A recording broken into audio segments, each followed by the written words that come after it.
kita bersyukur kepada Allah Tabaraka wa Ta'ala, dan kita tidak henti-hentinya memuji Allah Subhanahu wa Ta'ala atas nikmatnya, limpahan taufiknya.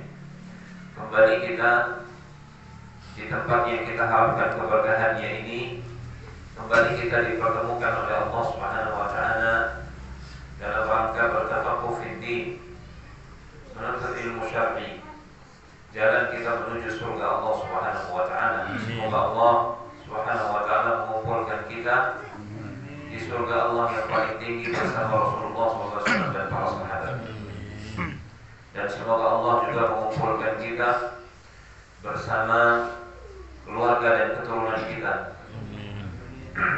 Jemaah yang dimuliakan Allah Subhanahu wa Ta'ala, tidak lupa salawat dan salam kita haturkan untuk baginda Rasulullah sallallahu alaihi wasallam, juga untuk keluarga dan segenap para sahabat dan seluruh umat beliau.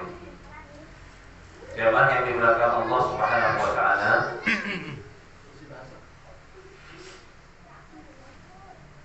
kajian kita malam ini sebagai selingan, ya.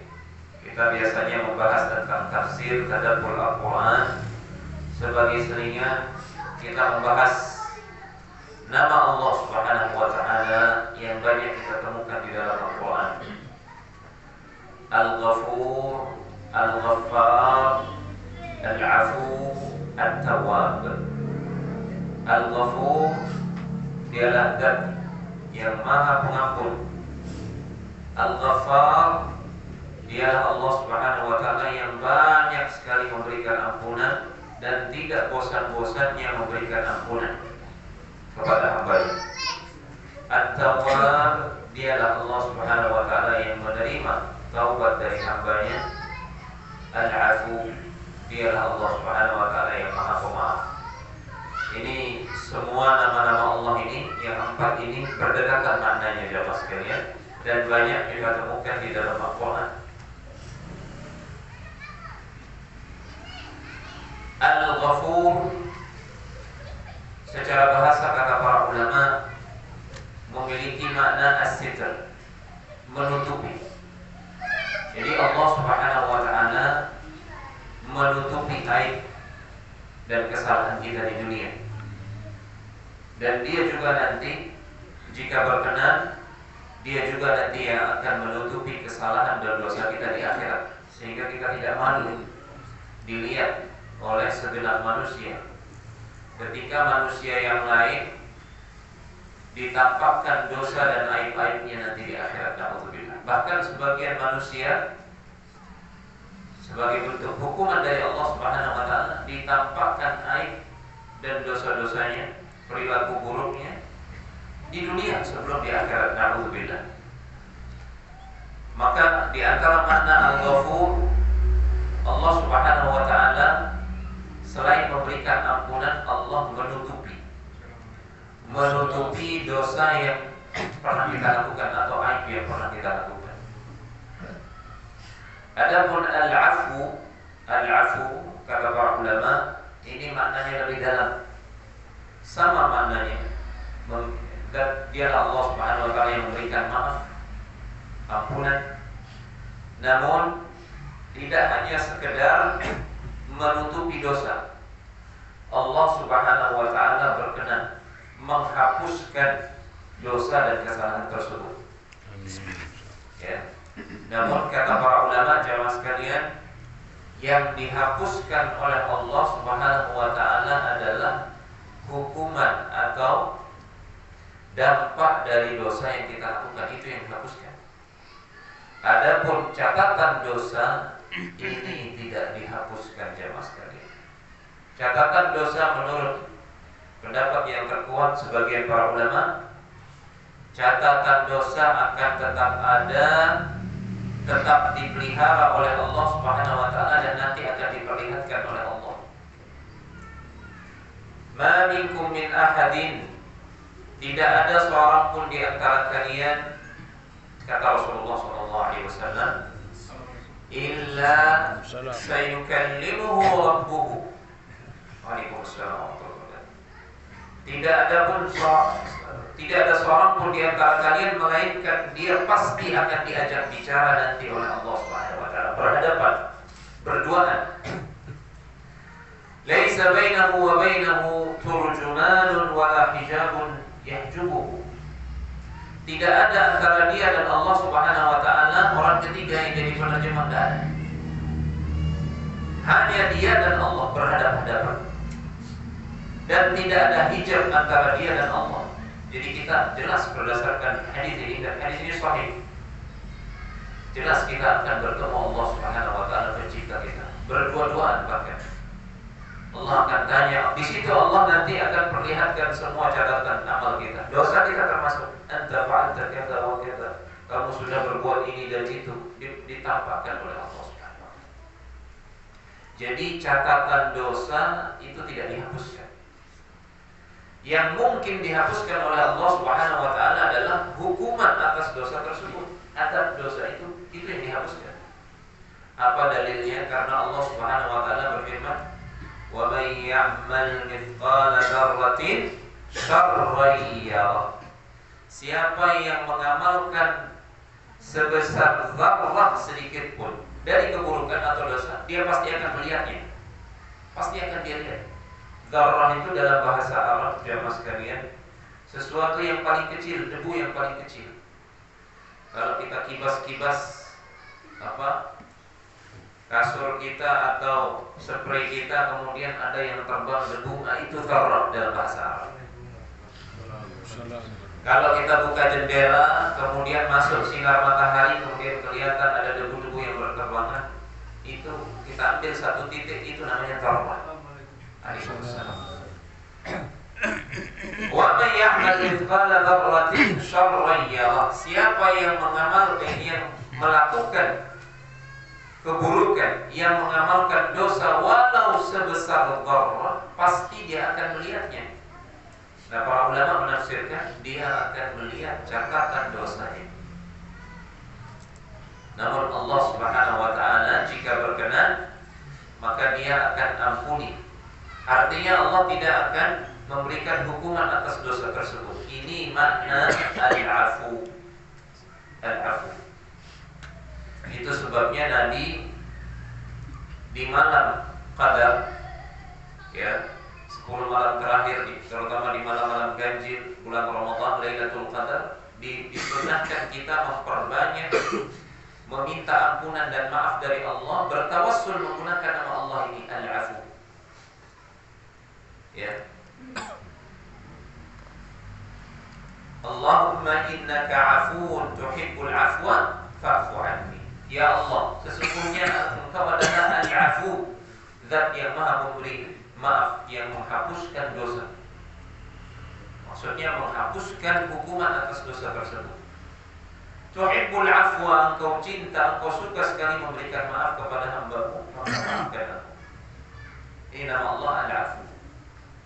Adapun Al-Ghaffar, Zat yang sering dan banyak sekali memberikan ampunan dan maaf kepada hambanya. Tidak bosan-bosan dia memberikan maaf dan ampunan. Nanti insyaallah akan kita bawakan hadis terkait hal ini. Adapun At-Tawwab, nama Allah At-Tawwab memiliki dua makna. Kata Syekh Abdul Razak bin Abdul Muhsin Al-Badr, hafizahullah ta'ala. Makna yang pertama, At-Tawwab adalah dialah Zat yang memberikan taufik kepada hambanya untuk bertobat. Bayangkan, ya, dia yang memberikan hidayah kepada hambanya sehingga hambanya tersebut mau bertobat.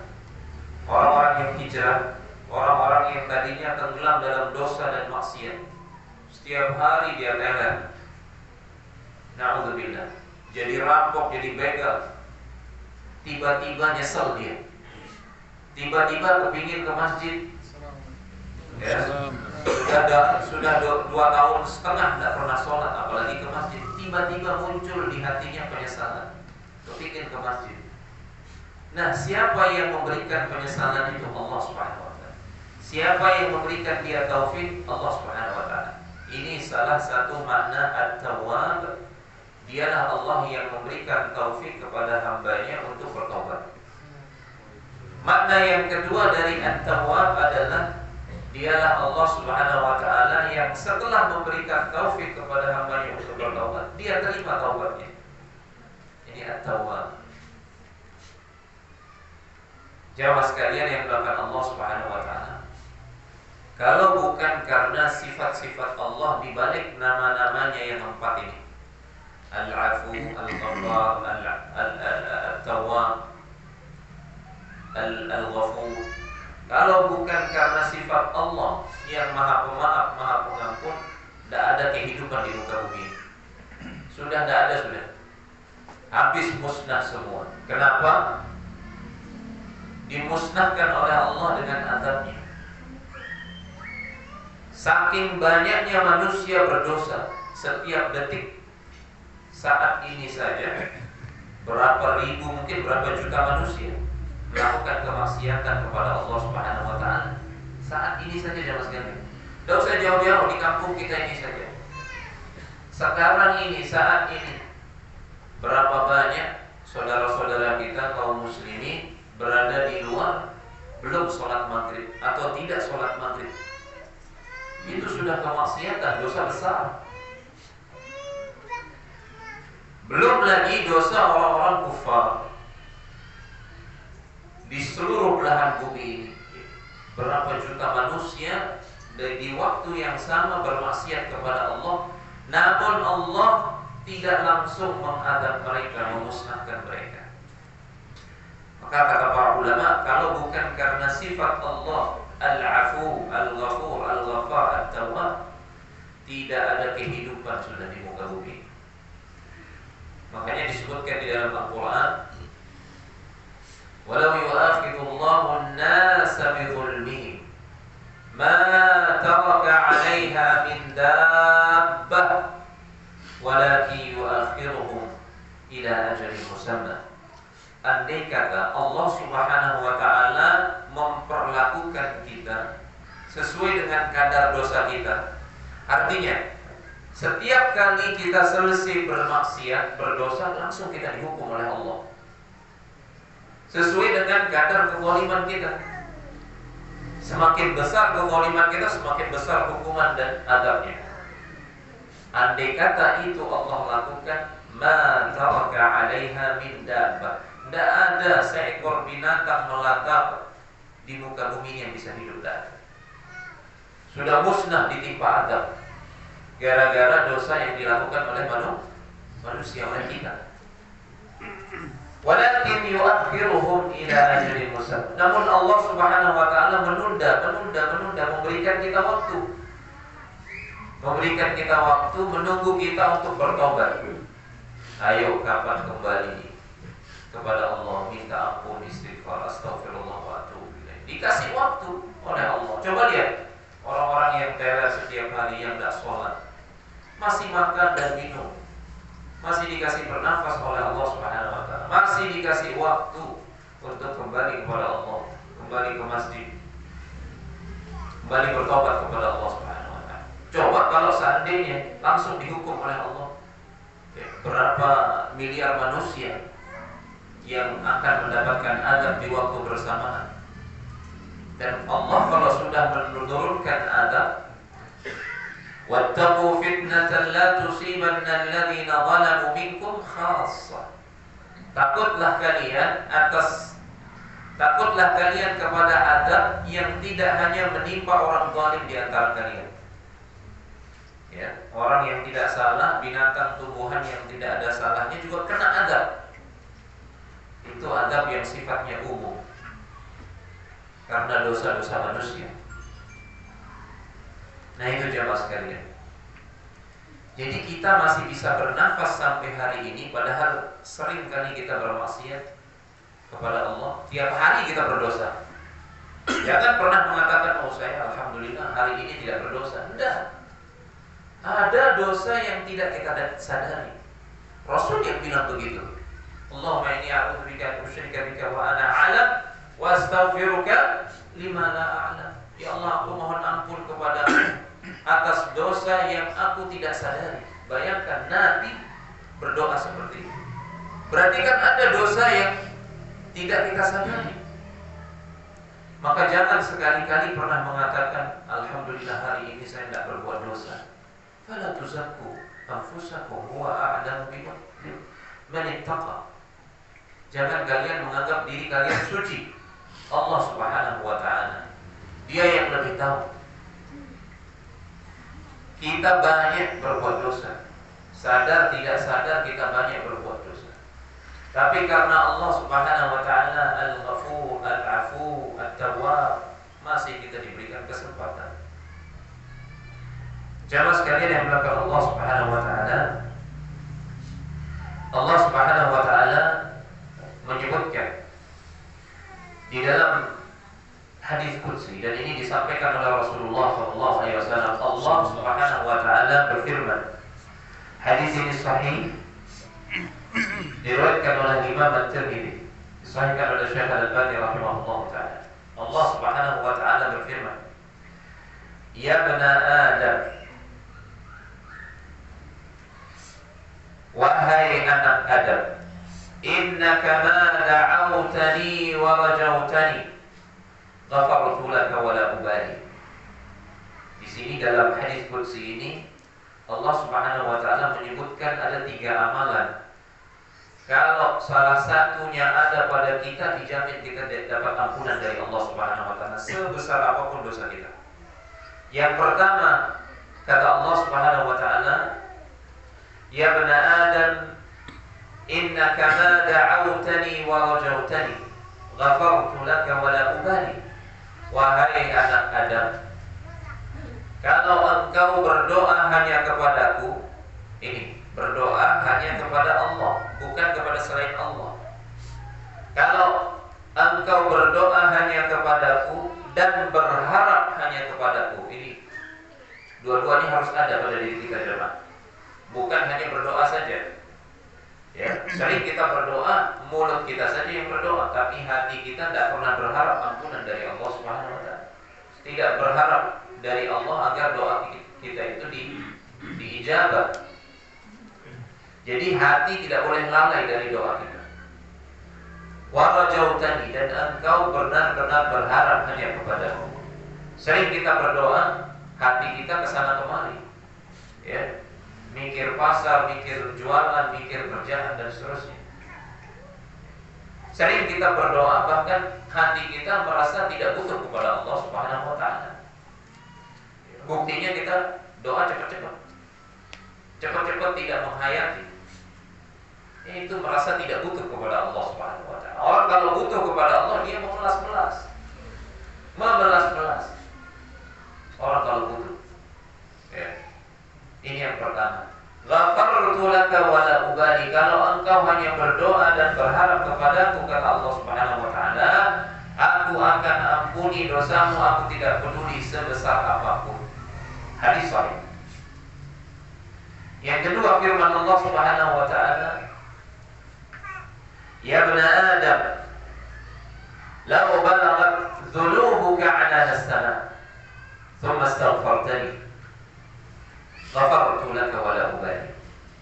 Wahai anak Adam, andai kata dosamu itu menjulang tinggi setinggi langit yang paling tinggi, kemudian engkau mengucapkan istighfar, minta ampun kepadaku, aku ampuni. Aku tidak peduli sebesar apapun, setinggi apapun dosa. Nah, ya, jadi yang kedua, amalan yang kedua adalah mengucapkan istighfar. Makanya Rasulullah SAW setiap hari lebih dari 70 kali beliau beristighfar. Nabi yang sudah dijamin oleh Allah diampuni dosanya yang terdahulu dan yang akan datang, masih beliau beristighfar setiap hari, tidak kurang dari 70 kali, lebih dari 70 kali, dalam riwayat yang lain 100 kali. Maka kita pun harus melakukan seperti itu, jemaah. Setiap hari wajib kita beristighfar, astaghfirullah wa atubu ilaih. Ini yang kedua. Kemudian yang ketiga, firman Allah Subhanahu wa taala, "Ya bani Adam, innaka law ataitani bi qurabil ardi khataya, thumma laqitani la tusyriku bi syai'an, la ataituka bi qurabiha maghfiratan. Wahai anak Adam, andai kata engkau datang membawa sepenuh bumi ini dosa. Jadi kita mati, kemudian kita menghadap Allah Subhanahu wa taala, kita ponggok dosa kita sepenuh bumi, seberat bumi. Andai kata seperti itu wahai anak Adam. Tapi asalkan engkau tidak bawa dosa yang namanya dosa syirik. La tusyriku bi syai'an. Para ulama, Syekh Muhammad bin Shalih Al-Utsaimin menjelaskan, la tusyriku bi syai'an maksudnya jangan sampai engkau bawa dosa syirik kecil, apalagi syirik besar. Syirik kecil, jangan sampai engkau bawa dosa syirik kecil, apalagi dosa syirik besar. Aku akan ampuni engkau sepenuh itu pula ampunan. Sepenuh bumi aku akan berikan engkau ampunan. Namun syaratnya apa? Tidak membawa dosa yang namanya dosa syirik, baik syirik kecil maupun syirik besar. Kalau syirik besar sudah jelas, sudah membatalkan keislaman.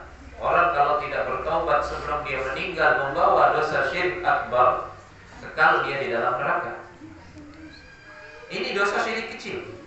Kalau kita mati tidak membawa dosa ini, dijamin ampunan oleh Allah Subhanahu wa taala. Tapi siapa bisa menjamin dirinya terbebas dari syirik kecil? Padahal Nabi SAW bersabda jemaah, asyirku fikum. Ini perhatikan, Nabi bersabda kepada para sahabat, manusia yang paling mulia, paling bertakwa setelah Nabi SAW. Asyirku fikum akhfa min dadibin naml. Ada kesyirikan di tengah-tengah kalian. Kalian ini siapa? Para sahabat. Apalagi kita ya. Ada kesyirikan di tengah-tengah kalian, wahai para sahabatku, yang lebih samar daripada langkah semut. La ilaha illallah. Siapa bisa merasakan langkah semut? Ya? Tidak ada. Tidak ada. Langkah kita saja, langkah suami yang keluar diam-diam malam-malam tidak diketahui oleh istrinya. Ya, langkah suami ya, keluar malam-malam gitu. Tidak dapat izin ya, dari istrinya keluar malam. Tapi dia ingin keluar malam, tidak tahu mau ronda mau apa misalnya, atau cari gorengan misalnya. Pelan-pelan dia melangkah. Itu saja tidak disadari oleh istrinya, apalagi langkah seekor semut. Seperti itu Rasulullah menggambarkan ada kesyirikan yang lebih samar daripada langkah semut. Ya Allah, bagaimana mungkin kita bisa selamat dari dosa syirik seperti ini jemaah? Tapi kata Allah, kalau kalian bisa selamat dari dosa syirik yang seperti itu, jamin sudah ampunan dari Allah Subhanahu wa taala. Silahkan sudah bawa dosa sepenuh bumi, cuma jangan bawa dosa syirik kecil. Siapa yang berani menjamin kalau seperti itu? Orang yang bisa terselamatkan dari dosa syirik kecil, ketidakikhlasan itu syirik kecil. Sum'ah, riya, mengharapkan dunia dari amalan akhirat, itu syirik kecil. Orang yang melakukan banyak dosa-dosa besar, hampir pasti dia tidak selamat dari yang namanya dosa syirik kecil. Orang soleh saja, ini para sahabat ini yang dikatakan seperti itu oleh Nabi, asyirku fikum, kesyirikan di tengah kalian wahai para sahabatku, ada yang lebih samar daripada langkah semut. Di tengah orang soleh saja terjadi yang namanya syirik kecil ini. Terjadi. Tidak usah jauh-jauh sama jamaah sekalian. Saya bawakan satu hadis, dan ini termasuk syirik kecil menurut Nabi SAW. Nabi bersabda, ta'isa abdud dinar wad dirham. Celaka hamba dinar dan dirham. Celaka hamba, orang-orang yang menghamba kepada harta Siapa mereka ini maksudnya? Orang-orang yang tidak peduli, cari fulus, cari uang, cari harta, mau halal mau haram tidak peduli dia. Ini kata Nabi, abdud dinar, hambanya dinar dan dirham, hamba harta. Disebut hamba dia, berarti dia menghamba kepada harta. Saya Muhammad bin Shalih Al-Utsaimin menggolongkan ini termasuk syirik kecil. Ini termasuk syirik kecil. Siapa di antara kita yang tidak cinta harta? Siapa di antara kita yang kadang-kadang dibuat apa? Siapa di antara kita yang bisa selamat tidak dibutakan oleh harta? Hampir kita semua dibutakan oleh harta. Ya. Itu pun digolongkan kepada syirik kecil oleh Nabi. Ya Allah, bagaimana caranya kita bisa selamat kalau begitu? Kalau para sahabat saja dikatakan ada syirik kecil di tengah-tengah mereka. Namun Nabi SAW beliau menyebutkan penyakit, beliau juga membawa obatnya. Nanti kita akan sebutkan ada satu amalan jamaah. Ada satu amalan yang insya Allah kalau kita rutinkan, insya Allah kita selamat. Diselamatkan oleh Allah dari dosa syirik kecil ini. Amin. Ya, nanti tapi di akhir pengajian kita sebutkan. Ya. Jadi ada tiga amalan, kita ulangi. Kalau salah satu amalan ini ada pada kita, dijamin sudah ampunan oleh Allah Subhanahu wa taala. Apa yang pertama? Berdoa dan berharap hanya kepada Allah Subhanahu wa taala. Yang kedua, rutin mengucapkan istighfar, astagfirullah wa atubu. Yang ketiga, jangan sampai mati bawa dosa syirik. Ini. Kemudian jamaah sekalian, kembali terkait nama Allah Subhanahu wa taala, Al-Afu, Al-Ghafur, Al-Ghaffar, At-Tawwab. Allah Subhanahu wa taala tidak pernah bosan-bosannya memberikan ampunan kepada hamba. Ini makna Al-Ghaffar. Al-Ghaffar. Ya. Disebutkan dalam hadis yang sahih, hadis qudsi juga. Ada seorang hamba, dia melakukan dosa, kemaksiatan. Kemudian disebutkan, fa'alima 'abdi anna lahu rabban yaghfiru dzamban wa ya'khudhu bidzambi. Hamba ini dia mengetahui, dia mengilmui nama-nama Allah dan sifat-sifatnya, bahwasanya dia memiliki Rabb yang Maha Pemaaf, Maha Pengampun. Akhirnya karena pengetahuannya tersebut, akhirnya dia minta ampun, diampuni oleh Allah Subhanahu wa taala.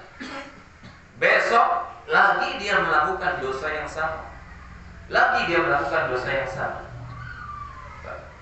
Fa'alima 'abdi anna lahu rabban yaghfiru dzamba wa ya'khudhu bidzambi. Hambaku ini, kata Allah Subhanahu wa taala, kembali dia melakukan dosa yang sama, tapi dia mengetahui bahwasanya dia memiliki Rabb yang mengampuni dosa dan Maha Kuasa untuk menghukum atas dosa tersebut. Akhirnya dia minta ampun, diampuni lagi oleh Allah Subhanahu wa taala. Besok lagi dia melakukan dosa yang sama. Coba bayangkan. Ini istilahnya apa kita? Tobat sambel. Sambal, orang makan pedas, tapi tetap aja dia makan. Itu istilah tobat sambal. Dia berdosa, bermaksiat, istighfar, astagfirullah, besok atau sebentar lagi dia lakukan dosa yang sama. Dia istighfar, dia lakukan lagi dosa. Begitu seterusnya. Tapi Allah tidak bosan-bosannya mengatakan, alima 'abdi anna lahu rabban yaghfiru dzamba wa ya'khudhu bidzambi. Hambaku ini dia mengetahui dia memiliki Tuhan Rabb yang mengampuni dosa dan Maha Kuasa menghukum dosa yang dilakukan, dan dia minta ampun, aku ampuni. Tidak bosan-bosan Allah Subhanahu wa taala memberikan ampunan. Maka jangan tertipu oleh bisikan syaitan jamaah sekalian. Sering ada orang yang dihinggapi oleh was-was, bermaksiat, nyesel dia terus istighfar, astagfirullah wa atubu ilaih. Baru selesai istighfar dia lakukan lagi dosa yang sama. Istighfar lagi dia lakukan dosa yang sama. Datang bisikan syaitan, ya percuma kamu minta ampun kalau seperti itu. Kamu hendak mengolok-olok Allah Subhanahu wa taala kalau seperti itu. Dosa minta ampun, dosa lagi minta ampun. Sudah, sekali-kali sudah. Tidak usah minta ampun, percuma. Ini bisikan syaitan. Ingat hadis Rasulullah SAW ini, ingat nama Allah Al-Ghaffar. Dia zat yang tidak pernah bosan memberikan ampunan. Maka jangan bosan minta ampun kepada Allah Subhanahu wa taala sekalipun berkali-kali jatuh ke dalam dosa. Minta ampun saja. Allah tidak bosan memberikan ampunan. Bahkan di akhir hadis ini Allah menyebutkan, "Alima 'abdi anna lahu rabban yaghfiru adh-dhanba wa ya'khudhu bidh-dhanbi falyaf'al 'abdi ma syaa ghafartu lahu." Silahkan hambaku ini mau berbuat apa saja, saya ampuni dia. Maksudnya apa? Selama dia datang meminta kepada Allah, minta ampunan, dia mau berbuat apa saja, selama dia datang kembali kepada Allah dan selama dia belum meninggal, sebelum nyawa itu sampai tenggorokan, dia mau berbuat apa saja dari dosa, maksiat apa saja, selama dia minta ampun kepada Allah dan sebelum tenggorokannya sampai sini, aku ampuni kata Allah Subhanahu wa taala. Hadis sahih, hadis qudsi. Itu makna Al-Ghaffar. Bisa difahami perbedaannya jemaah? Kalau Al-Ghafur itu menutupi dosa. Jadi di dunia ini, ya, di dunia ini antum jemaah sekalian, kalau antum tahu dosa-dosa dan aib-aib saya, anak, tidak mau antum hadir di majelis ini. Tidak mau. Ustaz ini banyak dosanya. Tidak mau. Kita ini kalau dibuka aib kita oleh Allah, diketahui oleh orang dekat kita, tetangga kita, tidak ada yang mau dekat dengan kita. Makanya para ulama salaf dulu mengatakan, andai kata dosa itu punya aroma, tidak ada orang yang mau dekat dengan kita saking busuknya aroma kita. Cuman Allah menutupi. Ini makna Al-Ghafur. Adapun Al-Afu, Allah menghapuskan hukuman atas dosa tersebut. Al-Ghaffar, Allah tidak bosan-bosan memberikan ampunan selama hambanya kembali minta ampun kepada Allah Subhanahu wa taala.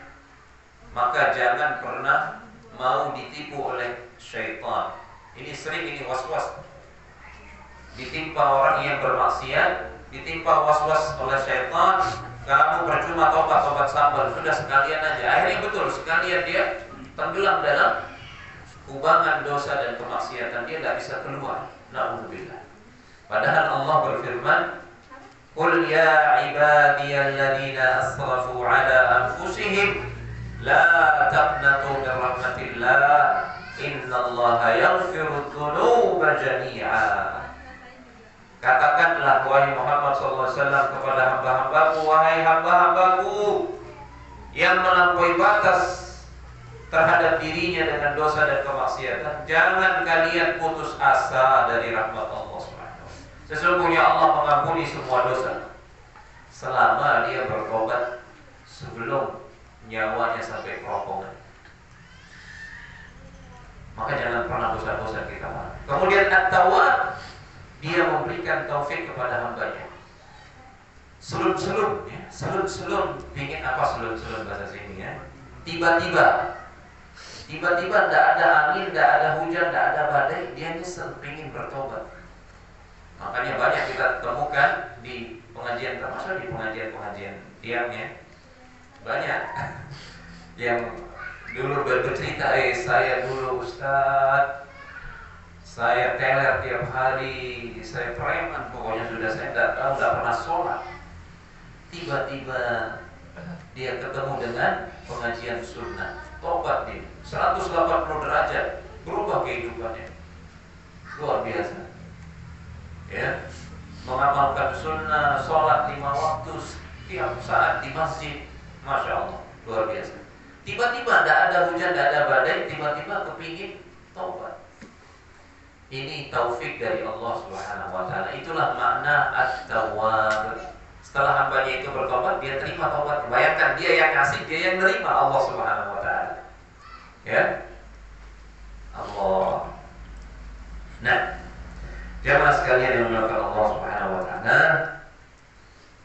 yang terakhir ini amalan supaya kita bisa selamat dari dosa syirik kecil.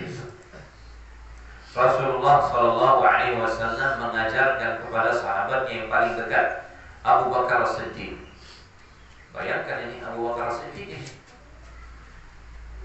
Rasulullah SAW mengajarkan doa, Allahumma inni a'udzu bika an usyrika bika wa ana a'lam wa astaghfiruka lima la a'lam.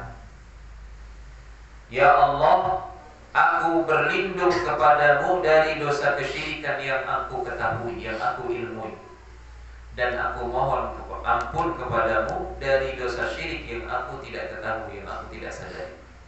Siapa yang mengajarkan doa ini? Rasulullah. Siapa yang diajarkan? Abu Bakar As-Siddiq.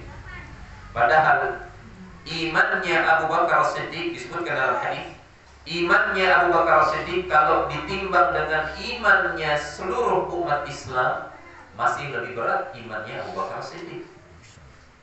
Tapi ternyata doa yang dipelajari oleh Abu Bakar As-Siddiq dari Rasul adalah minta ampun dari dosa yang samar, yaitu syirik kecil. Beramal, ingin dipuji manusia, ingin dianggap, ingin disebut. Setelah beramal, dia nyebut-nyebut amalnya, ini syirik kecil. Ya, beramal akhirat untuk dapat dunia, jabatan, posisi, status sosial. Beramal akhirat supaya disebut, atau untuk mendapatkan misalkan wanita, perempuan. Ya. Dia tampakkan dirinya seperti orang yang dermawan sekali. Oh, ini orang baik, orang dermawan. Sama orang banyak saja dia baik, apalagi sama istrinya. Untuk mendapatkan misalkan gadis yang dia inginkan. Ini termasuk syirik kecil. Banyak sekali. Banyak sekali pintu kita diserang dari syirik kecil ini, jamaah sekalian. Maka tidak ada yang bisa selamat. Kalau para sahabat saja, ya, belajar kepada Rasulullah doa untuk selamat dari syirik kecil, maka kita harus lebih mawas diri, lebih takut lagi dari syirik kecil. Makanya ini rutinkan doa tadi, Allahumma inni a'udzu bika an usyrika bika wa ana a'lam wa astaghfiruka lima la a'lam. Pendek doanya ya, bisa dihafal, insyaallah bisa dihafal. Nanti mungkin bisa ada di buku doanya Ustaz Yazid hafizahullah taala itu ada. Allahumma inni a'udzu bika an usyrika bika wa ana a'lam wa astaghfiruka lima la a'lam. Maka dengan doa ini insyaallah kalau kita rutinkan, tapi harus rutin ya. Harus rutin. Kapanpun kita dipanggil oleh Allah Subhanahu wa taala, walaupun masih dosa-dosa kita, ya. Asal jangan kita bawa dosa syirik kecil ini, insyaallah nanti di akhirat diampuni oleh Allah Subhanahu wa taala. Sekalipun ya tetap kita ketakutan nanti mungkin karena diperlihatkan dosa-dosa kita. Ini kamu sudah begini, kamu sudah begitu. Ya. Tapi Allah akan berfirman nanti di akhirat ketika kita disidang di hadapan Allah, Allah berfirman, Inni waqad satartuha 'alaika fid dunya wa ana aghfiruha lakal yawma. saya sudah tutupi dosamu ini di dunia, hari ini aku ampuni, aku hapuskan hukumannya, tidak ada, masuk ke surga sana. Gitu. Ya, tapi ingat tadi ya, jangan sampai kita mati membawa dosa kesyirikan, syirik kecil apalagi syirik besar. Rutinkan, amalkan doa tersebut. Di samping kita rutinkan istighfar, astagfirullah wa atubu ilaih setiap hari. Ketika sida atau antum di pasar, ya, jangan nganggur hanya baca HP saja, lihat nonton HP saja. Gunakan waktu selain tilawah Al-Quran, gunakan juga untuk istighfar, astagfirullah wa atubu ilaih, astagfirullah wa atubu ilaih. Ibu-ibu juga ya, ibu-ibu ketika sudah selesai ngepel, masak, ya, suami belum datang, kumpul sama tetangga ibu-ibu yang lain, daripada bicara sinetron, ya, istighfar, astagfirullah wa atubu ilaih. Ya. Karena kalau kita tidak sibukkan lidah kita, lisan kita dengan zikrullah, sibuk kita dengan dosa, ghibah, bicarakan tetangga, bicarakan orang, bicarakan artis, itu mengundang dosa.